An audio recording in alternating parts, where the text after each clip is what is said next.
All right, fellas and fellow readers, I just got to show you wrestling.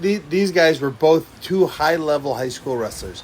The man in the blue is a little bit older than the man in the white, but they're both good wrestlers. Man in the white was actually state runner-up 2 years in a row in high school wrestling. And they've been the man in the white, his name is Keller. He's been working with me for about a year right now in jiu-jitsu. And he's actually taught me a ton in the ways of wrestling, too. He does some really slick stuff. Them little guys, the little guys always do the fun stuff. They just have these ways about them. The big guys are boring. We're all just looking to get a hold of them. But anyways, we've been playing jiu-jitsu for a while. And man in the blue, he's very new. Actually, he's like 2 weeks new, and I can't think of his name. But anyways, he was very friendly. And I've been a big fan of his wrestling, too. This is the first time they've rolled together.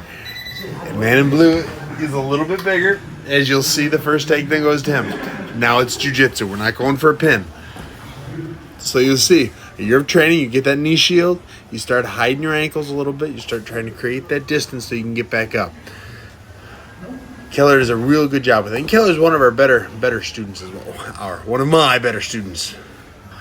I probably shouldn't say that because my students are probably all watching this and immediately crying because I don't say they're one of my better students. But I don't mean he listens better. I just mean he's been experienced in more grappling than just working with me. So it's been a lot of fun getting to watch him get the jiu-jitsu side of things too. He knows where to protect his neck. He plays with that hook a little bit. And he's got good cardio. I really look forward to when he has his first jiu-jitsu tournament. Just seeing how the plain jiu-jitsu mixes with the wrestling jiu-jitsu. I suspect he's going to win. I've never been a great, nice shot. Take the back right off the... Oh, that's a beautiful shot. Now, as the cameraman here, I should probably be a better coach right now and stand in between the two groups. But what's done is done, and there's no going back now. They actually didn't hate each other. They just smelled each other's feet a little bit. But it's a beautiful takedown. Now, at this point, this is where wrestler can decide to go for submission or he can decide to go for pain.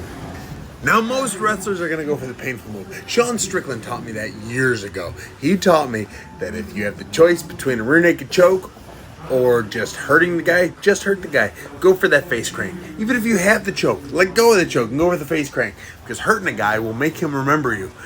Submitting a guy will just make him tap and then you're going again. If you can hurt him for longer, they'll love you forever. And he said something like that.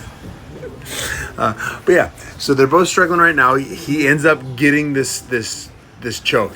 Spoiler alert. He cranks the face for quite a while. He gets the tap. It's right in here, and then they start back up. And then, like I was saying in my video from 2 days ago, wrestling is so much more fun than jiu-jitsu.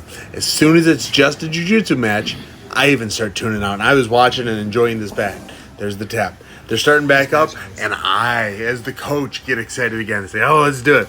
And they both have that wrestler stance. It is the most intimidating stance in all of martial arts. Is when that wrestler comes out, he puts that foot forwards and he just rests his elbow on it. I can't look as intimidated right there. That Keller has got it. It is the most intimidating look of all time.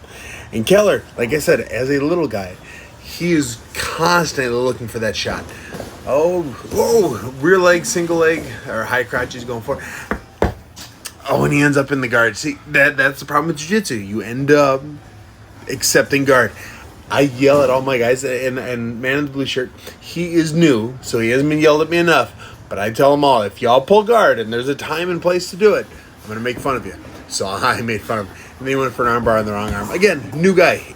I can't wait to see how good he is in 6 months from now, because these two are just going to make each other better. They both have such a good wrestling background, and they will both have good cardio in not long. It's like riding a bike. It comes quick. You get in there and you just watch everyone moving. Every little position matters. Kind of had that throw by there, looking for the back, but he read it. Just a beautiful move, even though it didn't quite work. I love wrestling. That back. I forgot that happened. And that's time. Good round, guys.